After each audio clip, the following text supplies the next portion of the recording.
if pink calms you down, then surely flamingos would be the most chilled out bird, or indeed thing in the world. You would assume. That'd be right. Let's have an interview.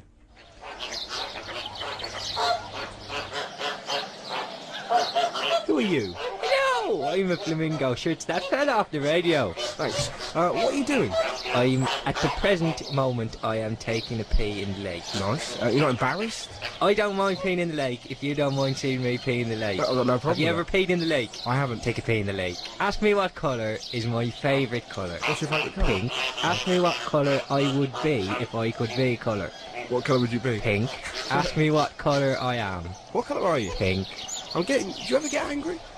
There was the one time, sure, the house burnt down and the wife was inside and it wasn't Christmas. And I was angry, and then I thought, it's all pink and at least I get a new house and a new wife and it's nearly Christmas. Do you ever think about being another animal? Not so much, not so much. What about being a lion? I would ask you, what colour are a lion's balls?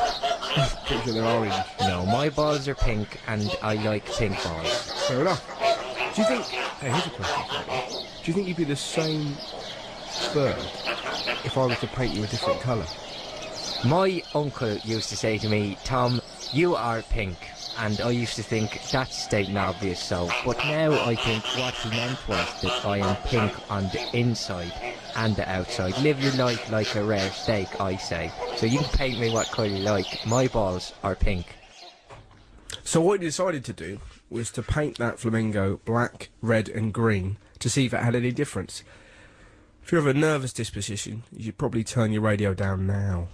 You get the away from me, you hairy Look at, I can't even see my balls. I don't know if they're pink, green, I got no balls. You sit there with your face doing a radio show. If you got no things to stay on the radio, play some songs, talk about the news. Don't go painting a fella black, you dirty Where's that Mexican arse? I'll eat his and then into his mouth, and it's double and that curly can die and all. I've had enough. Get me out of this cage, you hairy.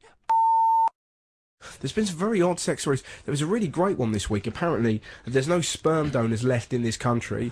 You know, I can't do it because I'm terrified because John has made me...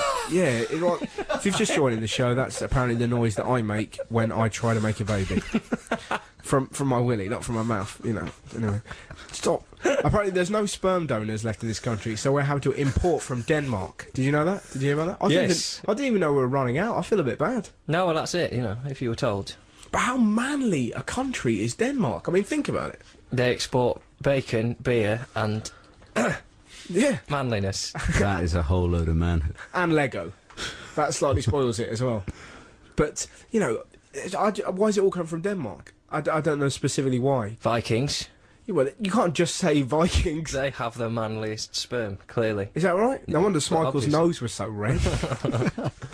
But we're not allowed to donate sperm in this country anymore, are we? Oh, that's right, isn't it? Yeah. We used to have a lot of donors, but then they changed the law to Well, say our friend Mark, do you know this? Our friend Mark is banned from donating sperm in Leeds because he gave so many samples that Really? they asked him to stop. They asked him to stop coming in. That's genuinely true. Just started sending them through the post. Yes. Well, he didn't send it through the post, but they literally, because the main fear was that little Marks could bump into little Marquesses and, you know, the gene pool would just plummet. But in the past, they could never find Mark. But the reason we've lost so many donors is because now you can, excuse me, as soon as you're 18, Yeah. you can trace the father, even if it was someone who just popped it in a pot. Is that right? Mm. Oh, that's a bit wrong, isn't it? Well, it's a massive debate and one I feel we haven't really got time for. Hey, what about that bloke in Scotland? Oh, there's one left in Scotland. Did you know that, Sam? There's one man. guy. Oh, he's a happy man. Well, I doubt it. I bet he sat on ice. Oh, it was in all the... He must have been chuffed when he read that. Going in on Chuffed the is Monday one way of morning. putting it. Knackered, run out of gloves. Oh, but he's renegotiating his contract. Oh, on yeah, Monday that morning. For sure. Oh, that'd be fantastic if they're just ringing him up going, hello, is that Tom? And he's just there kind of going, hey. Hello? Yeah, exactly. This is awkward. I thought we were going to do a bit of a riff. I thought we were going to riff, but Well, let's riff I've again. said hello and you didn't say anything. All right, I'll be I the want to lady. hear the rest of this call, Dan. Okay, here we go. Hello. Hello, is that Tom? Aye, Hey, Tom, are you coming down to give us some of your good stuff? aye. There you go, that went well. But apparently, John says that he found this thing on, was it Radio Northumbria or something like that? Yeah, yeah. That we found some interview about two men who were really anti the fact that Danish people are now giving us all our sperm. So we're going to play that now. That should be fun. I'm Colin Seedforth, and this is Eye on Britain.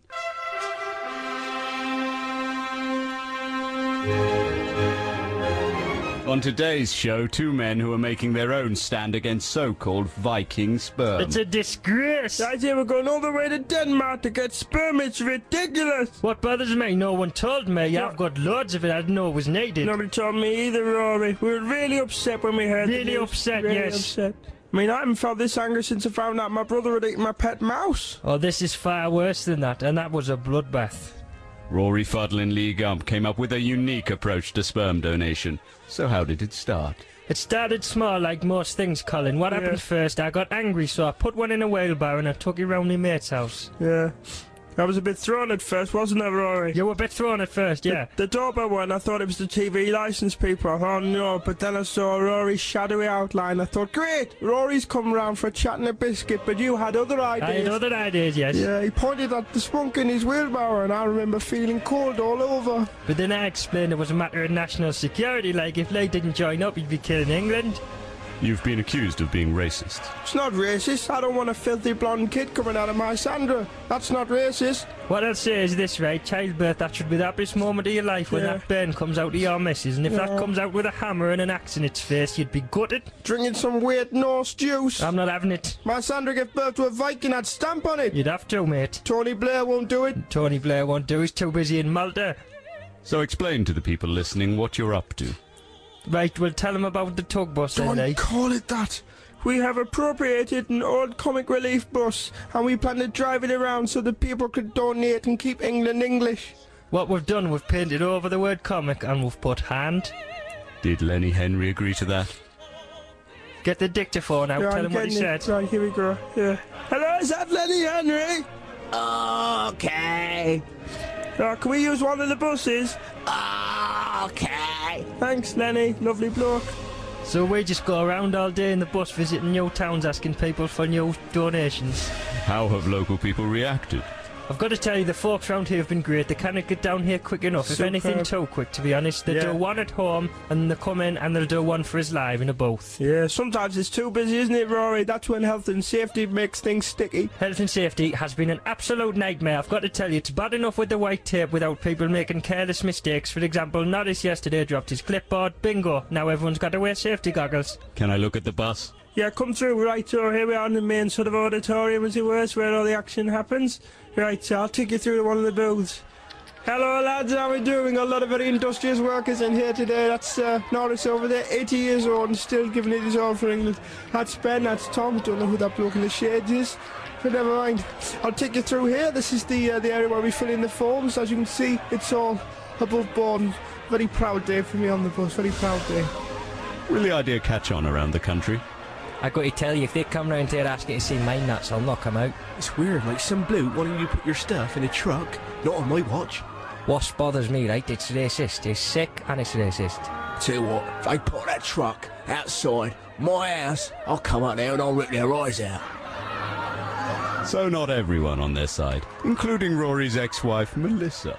What bothers me, right? I'm not being funny now. He's had that bus in the backyard nearly 3 years. I think this story's a cover-up. He goes out there twice a day. I don't know what he does, but he doesn't come back happy. But at the end of the day, it's just a harmless bit of fun. All right, well, thanks very much for the documentary. If you're Thanks for listening, the press. yeah, in Radio Land, we'll be, where are we going next, Rory? Look out, Newton Abbott. Start the bus, Neville. Oh, here we go. I love this bit. Right, see you later. Brilliant.